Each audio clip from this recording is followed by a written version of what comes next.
जैसे जैसे विधानसभा चुनाव 2027 नजदीक आ रहा है, उत्तर प्रदेश समेत अन्य राज्य जैसे गोवा, छत्तीसगढ़, पंजाब समेत चुनावी हलचल काफी तेज हो गई। ऐसे में उत्तर प्रदेश की 403 विधानसभाओं में सबसे चर्चित मानी जाने वाली बागपत विधानसभा में हलचल और तेज हो गई है।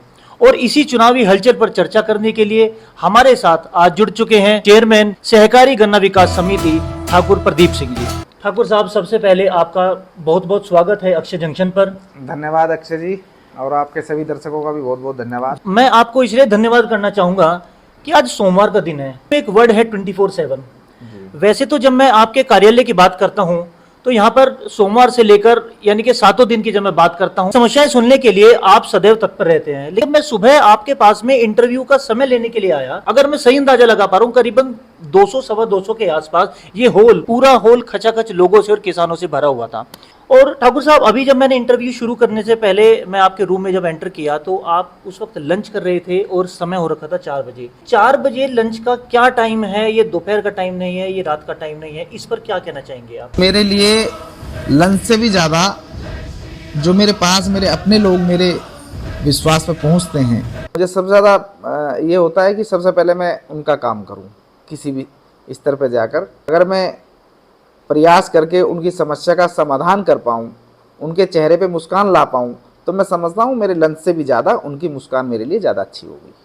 चेयरमैन साहब, इससे पहले कि सवालों का सिलसिला शुरू करें, राजनीतिक सफर के बारे में क्या कहना चाहेंगे? राजनीति में कदम रखा और आज किस मुकाम पर आप अपने आप को मानते हैं? मैं शुरू से ही समाज सेवा को माध्यम मानकर राजनीति में आया और लगातार लोगों के बीच में समस्याओं का समाधान करने का प्रयास करता हूं। मैं सबसे पहले जिला पंचायत का चुनाव लड़ा और मैं बहुत बड़े अंतर से 5800 वोटों से मैं जिला पंचायत का सदस्य बना।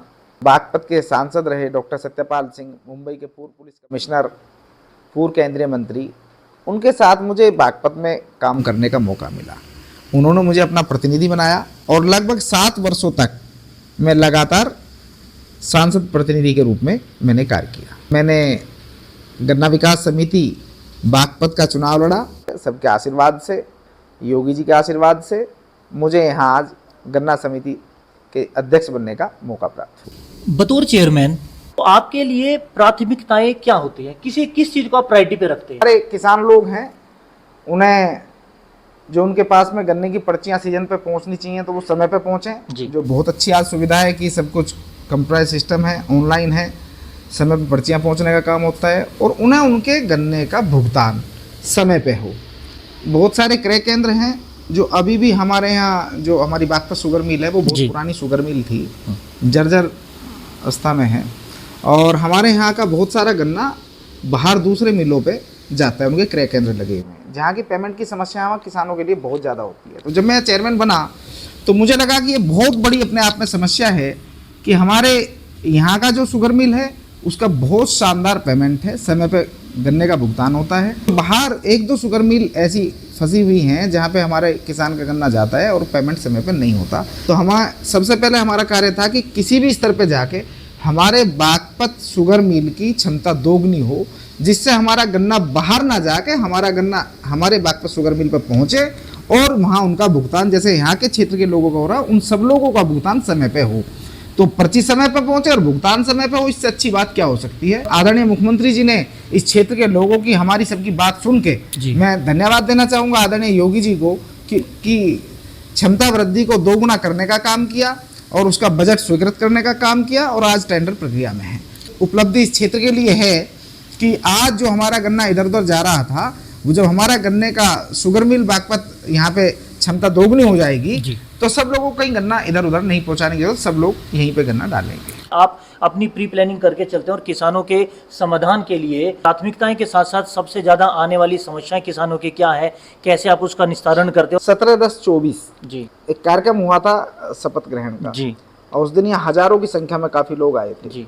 उसी दिन सबके सामने हमने घोषणा की थी, विकास समिति बागपत का चुनाव जीतने के बाद जब इसी प्रांगण में यहाँ पर शपथ ग्रहण समारोह का कार्यक्रम हुआ तो हमारे यशस्वी पूर्व सांसद आदरणीय डॉक्टर सत्यपाल सिंह जी ने यहाँ मंच से घोषणा की थी कि जो हमारा ये बागपत शुगर मिल है ये बहुत जर्जर स्थिति में है, किसानों को बड़ी दिक्कतें होती हैं, तो हम जल्दी ही उत्तर प्रदेश के यशस्वी मुख्यमंत्री आदरणीय योगी जी से मिलेंगे और इस समस्या को रखेंगे कि जल्दी से जल्दी हमारे बागपत शुगर मिल की क्षमता दोगुनी हो।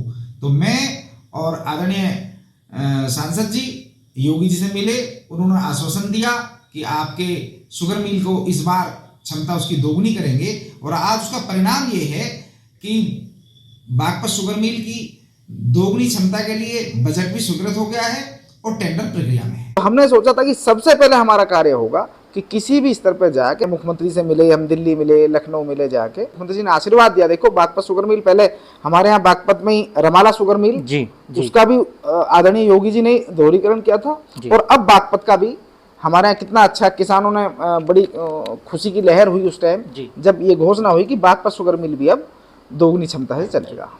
चेयरमैन साहब, आपके बारे में एक बात सुनने को मिलती है, आपका बुजुर्गों के प्रति आदर और सम्मान और युवाओं का आपके प्रति लगाव, इस तारीफ को आप किस तरीके से लेते हैं? विपक्षी दल ये कहते हैं कि सिर्फ भीड़ जुटाना ही विकास नहीं होता है, इस आलोचना को कैसे आप मानते हैं? देखो ये तो मैं सौभाग्यशाली मानता हूँ अपने आप को जी कि मुझे बुजुर्गों का आशीर्वाद मिले, नौजवान साथियों का, युवाओं का साथ मिले। और जहाँ तक ये बात कही आपने कि भीड़ जुटाना ही विकास नहीं है, भीड़ जुटाई नहीं जाती, भीड़ तो तुम्हारे काम पे आती है।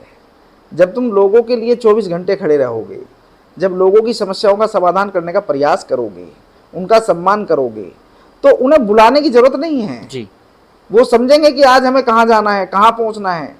क्योंकि जब मैं, आपने देखा आज यहीं पे भी कि मैं सुबह से आज यहाँ बैठा हुआ हूँ और मैं लंच 4 बजे कर रहा हूँ, तो जब मैं सब लोगों से इतना प्यार करता हूँ तो वो लोग भी मुझसे इतना ही प्यार करते हैं। चेयरमैन साहब, बागपत के विकास के लिए 3 कोई काम को प्राथमिकता देनी हो तो कौन से ऐसे वो 3 काम होंगे जिससे बागपत चमक सकता है? भगवान मुझे कभी किसी मुकाम पे लाए, मेरी प्राथमिकता होगी हमारे यहाँ पे जी एक बहुत सुंदर स्टेडियम बने। हमारे यहाँ के युवा खेल में इतने आगे हैं जिन्होंने विदेशों में भी जाके नाम रोशन किया, उन्हें उस तरह की सुविधाएं नहीं मिल पाई जिस तरह की सुविधाएं मिलने की जरूरत थी। तो मेरा सबसे पहले सपना है कि बागपत में एक बहुत शानदार स्टेडियम बने। दूसरा, हमारे जनपद का बहुत बड़ा मुद्दा है चिकित्सा एवं स्वास्थ्य का। कभी किसी को हार्ट की शिकायत हुई, किसी को कोई भी प्रॉब्लम हुई, लोग दिल्ली दौड़ते हैं, लोग नोएडा दौड़ते हैं, लोग मेरठ दौड़ते हैं। हमारे जनपद में कोई ऐसी व्यवस्था नहीं है कि अपने पेशेंट को लेकर वहाँ पर पहुँच जाएं। हम लोगों ने उत्तर प्रदेश के यशस्वी मुख्यमंत्री आदरणीय योगी जी, उनसे निवेदन किया था कि हमारे जनपद में भी मेडिकल कॉलेज जैसी सुविधा हो, जिस पे उनका आशीर्वाद प्राप्त हुआ हमारे जनपद को और मीतली गांव में मेडिकल कॉलेज स्वीकृत हुआ। और जल्दी हमारे जनपद में चाहता हूं कि योगी जी का आशीर्वाद मिले, के पैर अगर वहाँ पड़ेंगे तो काम थोड़ा जल्दी स्पीड से शुरू होगा। तीसरा, हमारे जनपद में, हमारे क्षेत्र से बहुत बड़ी संख्या में लोग दिल्ली पहुँचते हैं। बागपत के सांसद बने थे डॉक्टर सत्यपाल सिंह जी, उन्होंने बागपत लोकसभा में भी क्वेश्चन लगाया था कि अगर किसी को चलता फिरता नरक देखना है तो वो जो हमारा दिल्ली शामली रेल मार्ग है उस पर जाकर हमारे ट्रेन में जो यात्री शौचालय के अंदर बैठ के सफ़र करते हैं वहाँ जाके देख सकते हैं कि चलता फिरता नरक कैसा होता है। तो हमारा प्रयास है कि आगे जल्दी जल्दी दिल्ली से जो हमारा लोनी से ये क्षेत्र जो वहाँ पे मेट्रो स्टेशन है, वहाँ से हमारे बागपत जनपद को भी मेट्रो की सुविधा मिले, जो हमारे यहाँ बड़ी संख्या में लोग जाते हैं वो भी यहाँ मेट्रो का सफ़र करें। क्योंकि ज़मीनी स्तर पर भी मैं लोगों से जुड़ाव रखता हूँ। बागपत विधानसभा की जनता, आपके शुभ चिंतक, आपके समर्थक 2027 विधानसभा चुनाव के लिए आपको कहें आगे आकर के आपको अपनी दावेदारी पेश करनी चाहिए, क्या कभी आपने इस पर मंथन किया है, कभी विचार किया है? मुझे तो 24 घंटे लोगों में रहना है, लोगों के काम करने हैं, पार्टी का काम करना है। अब वो तो पार्टी को विचार करना है। पार्टी अगर मुझे उस लायक समझेगी जी कि इन्हें चुनाव लड़ना चाहिए तो मैं लड़ूंगा। अगर पार्टी किसी और को लड़ाना चाहती है तो उसे साथ देकर चुनाव लड़ाने का प्रयास करें। लेकिन अगर पार्टी की तरफ से हरी झंडी आपको ना मिले टिकट को लेकर के और जनता बार बार चाहे कि आप क्षेत्र में आए, तो पार्टी का निर्णय जो सर्वमान्य होगा या जो जनता की भावना है उसको ध्यान में रखा जाएगा?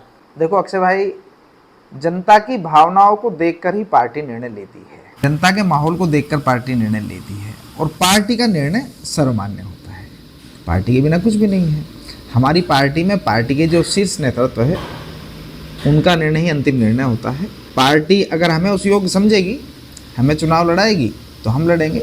अगर हम इस काबिल नहीं हैं, हमारे किसी और साथी को पार्टी चुनाव लड़ाती है तो हम भी और हमारे सहयोगी साथी भी सब लोग पार्टी को मजबूत करने के लिए उन्हीं को चुनाव लड़ाने का काम करेगी।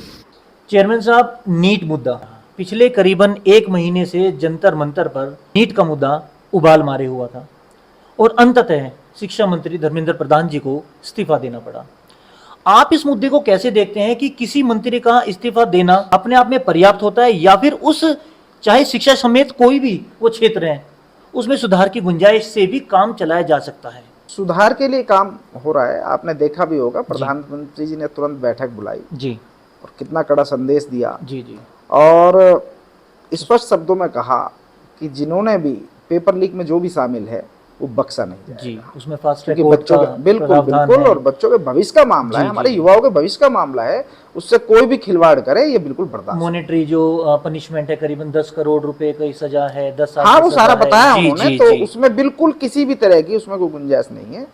सख्त से सख्त सजा, आगे कोई सोच भी ना पाए। 2027 विधानसभा चुनाव में विपक्ष अगर गठबंधन एक साथ लड़ता है तो क्या भाजपा फिर से मेजोरिटी में आने के लिए तैयार है या फिर कुछ चुनौतियों का सामना करना पड़ सकता कोई चुनौती नहीं है, क्योंकि आज उत्तर प्रदेश में हमारे यशस्वी मुख्यमंत्री आदरणीय योगी आदित्यनाथ जी ने, जिनकी सरकार ने इस तरह की कानून व्यवस्था जो कभी किसी ने देखी भी नहीं होगी, किस तरह से कानून का राज स्थापित किया है, किस तरह सड़कों का जाल बुना गया है, किस तरह से बिजली में काम हुआ है कि 24 घंटे बिजली आ रही है।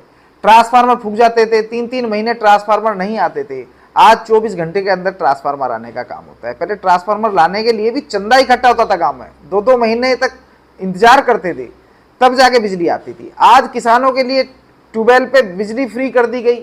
जहां किसान धरना देते रहते थे कि हमारे बिजली के बिल ज्यादा आ रहे हैं, तो योगी जी ने बिजली का बिल ही फ्री कर दिया। कितनी बड़ी उपलब्धि है। तो आज जो योगी जी का शासन पूरे उत्तर प्रदेश में हर व्यक्ति के मन में योगी जी का नाम बसा हुआ है, तो मैं समझता हूं कोई चुनौती नहीं है किसी प्रकार की।